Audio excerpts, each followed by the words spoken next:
عليكم ورحمة الله وبركاته. الحمد لله نحمده ونستعينه ونستغفره ونؤمن به ونتوكل عليه ونعوذ بالله من شرور أنفسنا ومن سيئات أعمالنا. من يهده الله فلا مضل له ومن يضلل فلا هادي له.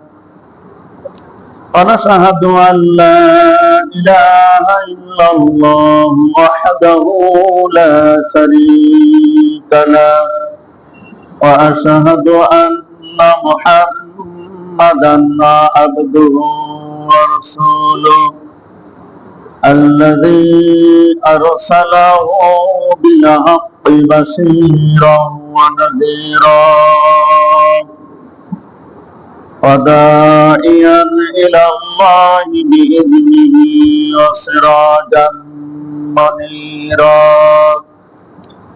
فقد قال الله تعالى في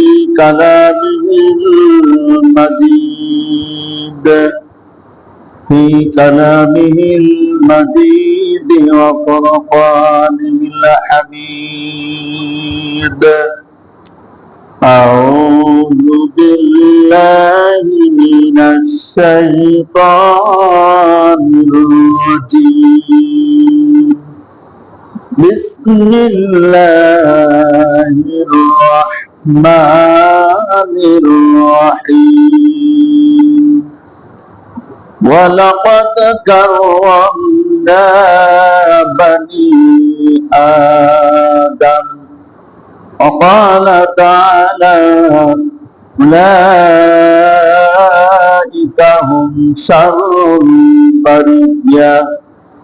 صدق الله العظيم وصدق رسوله النبي الكريم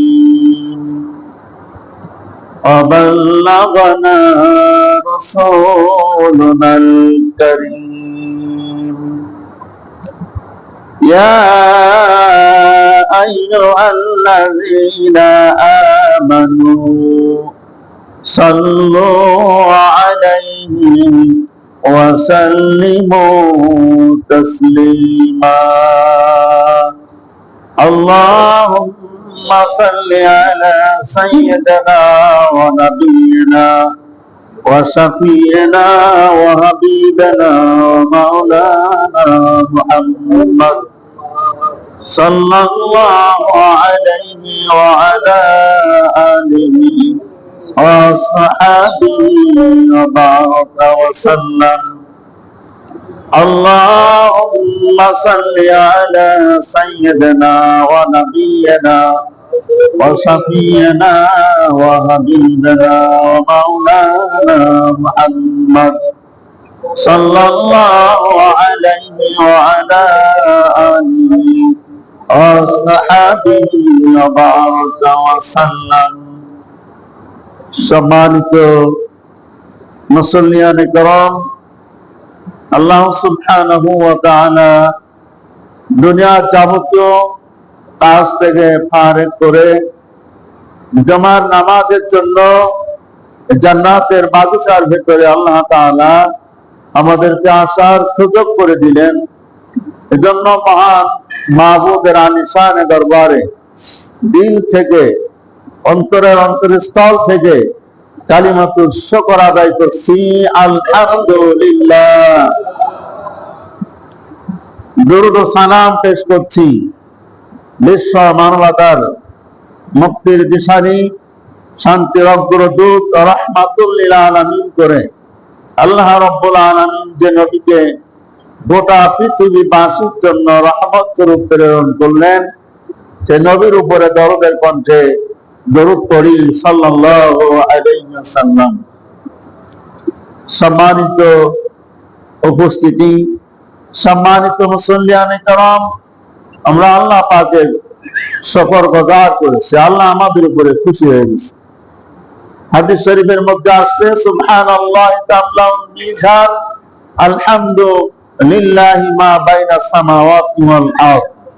বান্দা যখন আল্লাহ পাকের শুকরগুজার করে, আল্লাহ তাআলা খুশি হয়ে জমিন আর আসমানের মধ্যে যে খালি জায়গা, এটা আল্লাহ তাআলা বান্দা বান্দির জন্য নেকিতে পরিপূর্ণ করে দেন। সুবহানাল্লাহ বান্দার মিজানের পাল্লাকে ভারী করে দেয়। সম্মানিত উপস্থিতি, সম্মানিত মুসলিয়ানে করম, আল্লাহ পাক বলছেন লাইন শাকারতুম লাযিদান্নাকুম ওয়া লাইন কাফারতুম ইন্না আযাবি লাশাদীদ। আল্লাহ পাক বলছে বান্দা যদি আমার নিয়ামতের শুকরিয়া আদায় করো, আমি নিয়ামত তোমাদের জন্য বাড়ায় দেব, আর যদি আমার সাথে কুফরি করো, ইন্না আযাবি লাশাদীদ, তোমাদের জন্য কঠিন পীড়াদায়ক যন্ত্রণাদায়ক শাস্তির ব্যবস্থা রয়েছে। সম্মানিত উপস্থিতি, সম্মানিত তাওহীদি জনতা, আজকে জুমার দিন, এটা অত্যন্ত সম্মানিত দিন। এই জুমার দিনের মর্যাদা আল্লাহ পাকের কাছে ঈদের দিনের মতো। ঈদের দিন যেমন মানুষ নতুন সাজে সজ্জিত হয়ে আতর খুশবু ব্যবহার করে ঈদের নামাজ পড়তে যায়, তদ্রুপ জুমার দিনে নতুন সাজে সজ্জিত হয়ে আতর খুশবু ব্যবহার করে এই জুমার নামাজ পড়তে আসার কথা বলা হয়েছে। জুমার দিনে আগে আগে জুমার জন্য প্রস্তুতি নেওয়া। যে ব্যক্তি জুমার দিনে সর্বপ্রথম এই জান্নাতের বাগানের মধ্যে যিনি সর্বপ্রথম তিনি ঢুকবেন এবং সামনের কাতারে এসে ডান সাইড থেকে বসা শুরু করবেন, তার আমল নামায় একটি উট আল্লাহ পাকের রাস্তায় কুরবানি করার সব আল্লাহ তাআলা দান করবেন। তারপরে যিনি মসজিদে প্রবেশ করবেন, তার আমল নামায় একটি গরু আল্লাহ পাকের রাস্তায় কুরবানি করার সব আল্লাহ পাক দান করবেন। তারপরে যিনি আসবেন, তার আমল নামায় একটি বকরি আল্লাহ পাকের রাস্তায় কুরবানি করার সব আল্লাহ পাক দান করবেন। তারপরে যিনি আসবেন, তার আমল নামায় একটি মুরগি আল্লাহ পাকের রাস্তায় কুরবানি করার সব দান করবেন। তারপরে যিনি আসবেন, তার আমল নামায় একটি মুরগির ডিম আল্লাহ পাকের রাস্তায় কুরবানি করার সব আল্লাহ পাক দান করবেন। যত মানুষ এই মসজিদে প্রবেশ করবে, এই জান্নাতের বাগানের মধ্যে আসবে, প্রত্যেকের আমল নামায় আল্লাহ তাআলা নেকি দান করবেন। কেউ নেকের থেকে মাহরুম হবে না। তাহলে জুমার দিনে আগে আগে আসার দরকার না, জুমার দিনে প্রস্তুতি নেওয়া দরকার না আমাদের। জুমার দিনে আমরা আগাম আগাম প্রস্তুতি নেব জুমার নামাজের জন্য। সম্মানিত উপস্থিতি, সম্মানিত তাওহীদি জনতা, এই মানব দেহের ভিতরে আল্লাহ তাআলা আমাদের যে অন্তঃকরণ দিয়েছেন, যার নাম অন্তর, আবার যার নাম কলব, যার নাম দিল, এই দিল, কলব, অন্তঃকরণ, এইটাকে আল্লাহ তাআলা সৃষ্টি করে দিয়েছেন মানব দেহের ভিতরে। হাদিস শরীফের মধ্যে আসছে আলা ইন্না ফিল জাসাদি মুদগাতান ইযা সালাহাল জাসাদু কুল্লুহু ওয়া ইযা ফাসাদাল জাসাদু কুল্লুহু আলা ওয়া হিয়াল কলব। প্রত্যেকটা বনি আদমের 3.5 দেহমনির বাম পাশে দুধের 2 আঙ্গুল নিছে আল্লাহ তাআলা যে কলব, যে অন্তঃকরণ তৈরি করে দিয়েছে, এটা ছিল একেবারে নূরে ভরা, একেবারে পরিষ্কার আয়নার মতো চকচকে।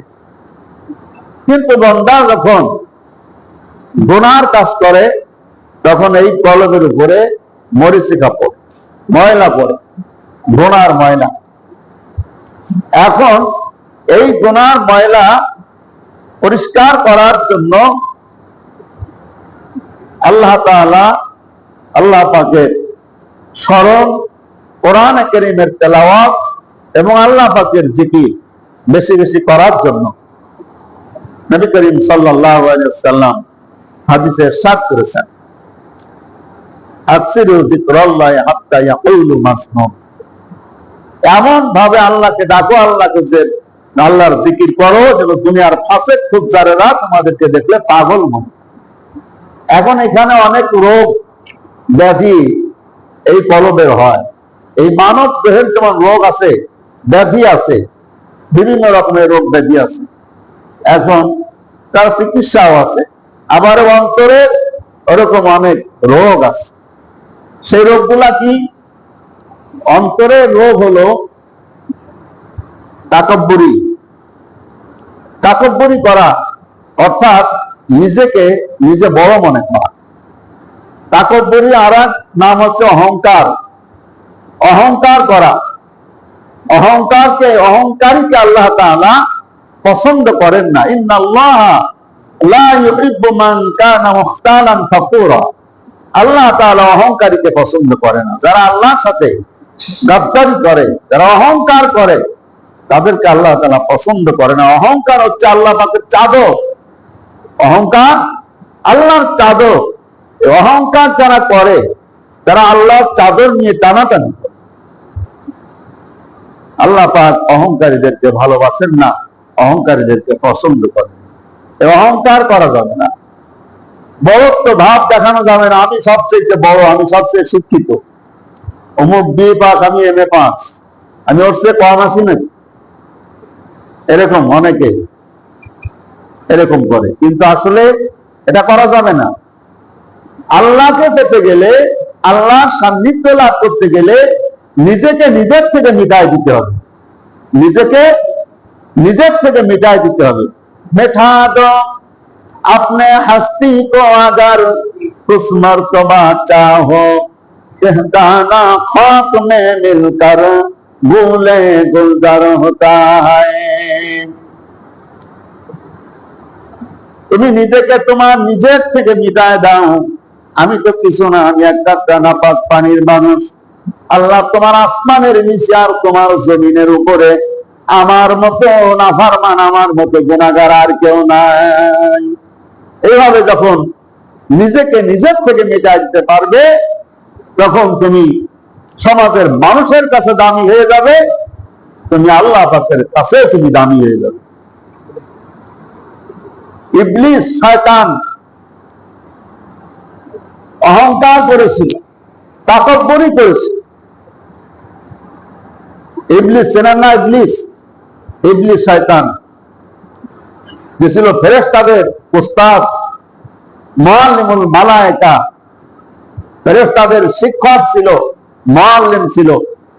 ফেরেশতাদেরকে শেখাতো, দ্বীন শেখাতো, ইসলাম শেখাতো ফেরেশতাদেরকে। এই ফেরেশতা ইবলিস শেষ পর্যন্ত ইবলিসে পরিণত হয়ে গেল। সে ছিল জিন জাতি, সে ইবলিসে পরিণত হয়ে গেল। কেন? আল্লাহ পাক আদম আলাইহিস সালাতু ওয়াস সালামকে সৃষ্টি করলেন।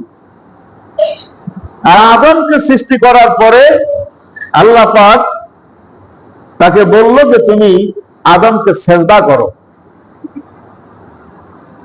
তো ইবলিস বলল যে আনা খায়রুম মিনহু, আনা খায়রুম মিনহু, আমি আদমের চেয়ে ভালো, আমি আদমের চাইতে আমি ভালো। আনা খলাকতানি মিন নার ওয়া খলাকতাহু মিন তিন,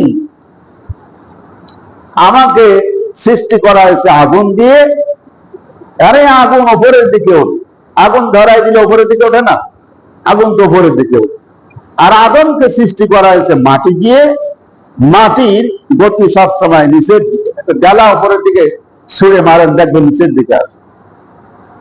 তো আল্লাহ পাকের সাথে শয়তান যুক্তি দিল যে আমাকে আগুন দিয়ে সৃষ্টি করা হয়েছে, আগুন উপরের দিকে ওঠে আর মাটি নিচের দিকে ওঠে, তার নামে কাজেই আমি মাটির তৈরি আদমকে আমি সেজদা দিতে পারবো না। আনা খায়রুম মিনহু, আমি আদমের চেয়ে অনেক ভালো। এই নিজেকে ভালো এবং বড় মনে করার কারণে তার ৮০,০০০ বছরের ইবাদত সব বরবাদ হয়ে গেল, সব ধ্বংস হয়ে গেল। এই জমিনে এমন কোন জায়গা নাই সেখানে যে সেজদা দেয়নি, আসমানে এমন কোন জায়গা ছিল না যেখানে তার সেজদা পড়েনি, কিন্তু শুধুমাত্র একটু কথার কারণে তার সমস্ত ইবাদত সব বরবাদ হয়ে গেল। অন্যায়ের দিক দিয়ে আদম আলাইহিস সালাম এবং ইবলিস সমান সমান ছিল। বলে তা কেমন? আল্লাহ তাআলা ইবলিসকে বলল যে তুমি আদমকে সেজদা করো, আর আদম আলাইহিস সালামকে বলছিল যে তুমি গন্ধম ফল খাবে না, গন্ধম ফল খাবে না, এই গাছের ধারে কাছেও তুমি যাবে না। কিন্তু আদম আলাইহিস সালাম শয়তানের ধোঁকায় পড়ে গন্ধম ফল খেয়ে ফেলছিল, আর আদম আলাইহিস সালাম তার এই আল্লাহর হুকুম অমান্য করার কারণে, এই ভুল করার কারণে তিনি আল্লাহ পাকের কাছে নত হয়েছিলেন, সেজদায় পড়ে তিনি আল্লাহর কাছে তিনি কাঁদলেন, আল্লাহ আমি ভুল করে বসছি, আল্লাহ আমাকে ক্ষমা করে দেন। একদিন দুই দিন নয়, তিনি 40 বছর মতান্তরে 350 বছর আদম আলাইহিস সালাম আল্লাহর কাছে কেঁদেছিলেন, চোখের পানি ছেড়ে দিয়ে তার অপরাধের কারণে। আল্লাহ তাআলা আদম আলাইহিস সালামকে মাফ করে দিলেন।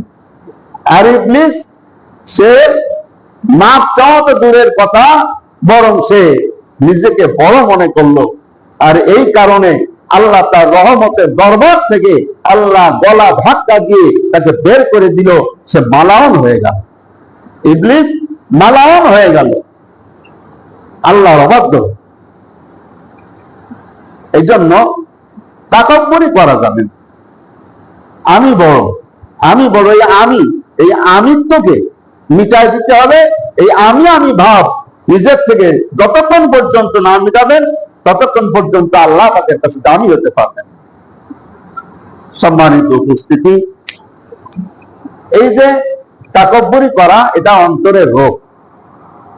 তারপরে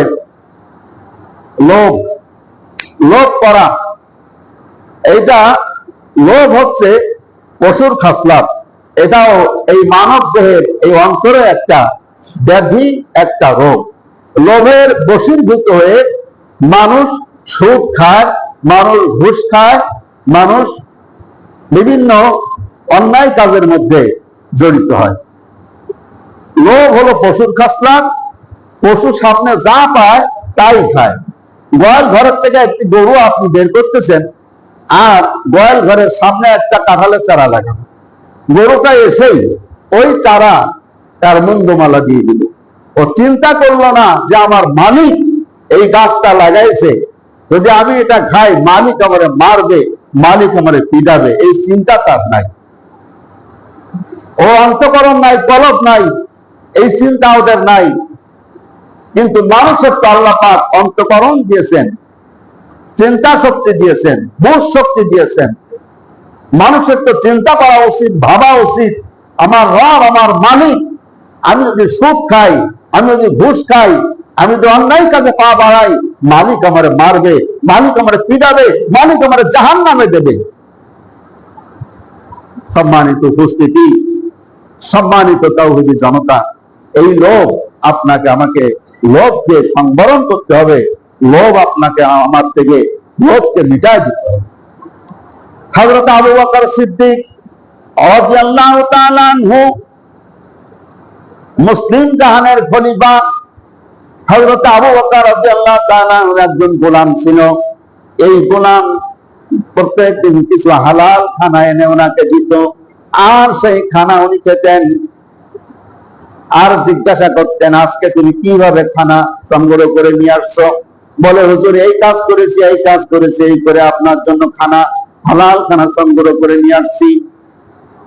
কিন্তু একদিন এই গোলাম খানা নিয়ে আসছে, আবু বকর রাদিয়াল্লাহু তাআলা আনহু তিনি আনার সাথে তিনি খেয়ে ফেললেন। জিজ্ঞাসা করলেন, না আজকে তুমি কিভাবে খানা জোগাড় করে নিয়ে আসছো? কিছুক্ষণ পরে গোলাম বলতেছে, হুজুর প্রত্যেক দিন আপনি আমার কাছে জিজ্ঞাসা করেন কিভাবে খানা জোগাড় করে নিয়ে আসছো, আজকে কেন আপনি আমার কাছে জিজ্ঞাসা করলেন না? বলছে, বাবা আজকে এত পরিমাণে ক্ষুধা পেয়েছিলাম, এই ক্ষুধার কারণে আমি তোমার কাছে জিজ্ঞাসা করার সুযোগ পাই নাই। ক্ষুধার কারণে জিজ্ঞাসা করার সুযোগ পাই নাই। তাহলে এখন বলো, তুমি কিভাবে খানা সংগ্রহ করে নিয়ে আসছো? বলে, হুজুর আমি যখন অমুসলিম ছিলাম, কাফের ছিলাম, আমি ঝাড়ফুঁক করতাম, জাদু মন্ত্র দ্বারা, কুফরি কালামের দ্বারা ঝাড়ফুঁক করতাম। আর একটা ব্যক্তির কাছে আমার কিছু টাকা বাকি ছিল, আজকে তার সঙ্গে আমার দেখা হয়ে গেল। সেই লোকটা আজকে আমার সেই পাওনা টাকা আজকে আমাকে দিয়ে দিল। সেই টাকা দিয়ে আজকে আমি আপনার জন্য খানা কিনে দিয়ে আসছি। আবু বকর রাদিয়াল্লাহু তাআলা তখন বলছে, তুমি তো আজকে আমাকে সর্বনাশ করেছো।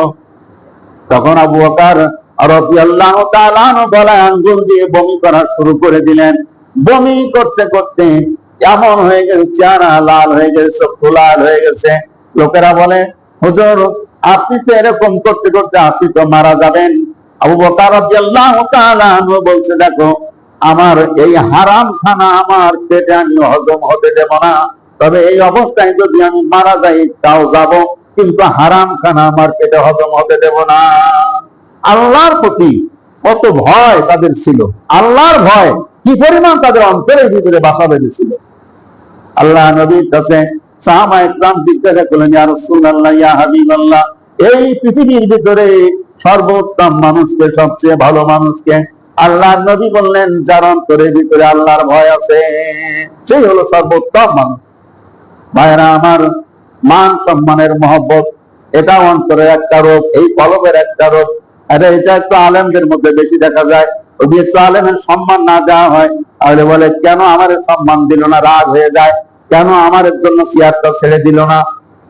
ভাইরা আমার, অর্ধ মুসলিম জাহানের খলিফা হযরত ওমর, অর্ধ মুসলিম জাহানের খলিফা হযরত ওমর ফারুক রাদিয়াল্লাহু তাআলা আনহু জেরুজালেমের খ্রিস্টানেরা তারা দাওয়াত দিল।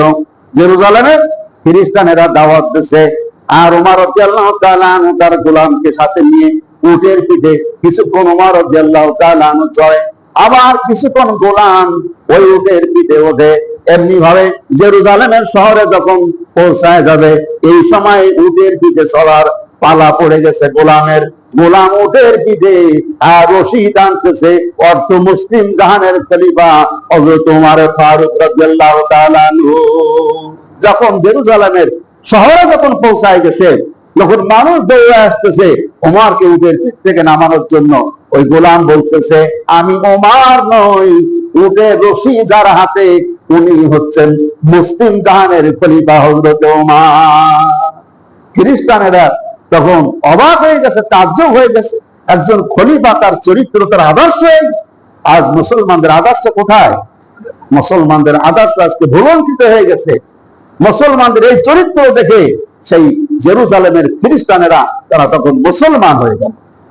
সম্মানিত উপস্থিতি, সম্মানিত তাওহীদি জনতা, অন্তরের রোগ ব্যাধি আমাদের দূর করতে হবে। আমাদেরকে আল্লাহ সুবহানাহু ওয়া তাআলা সান্নিধ্য লাভ করতে হবে, আল্লাহর প্রিয় পাত্র হতে হবে। আল্লাহ আমাদের তৌফিক দান করুন। আমিন। ওয়া আখিরু দাওয়ানা আনিল হামদুলিল্লাহি রাব্বিল আলামিন।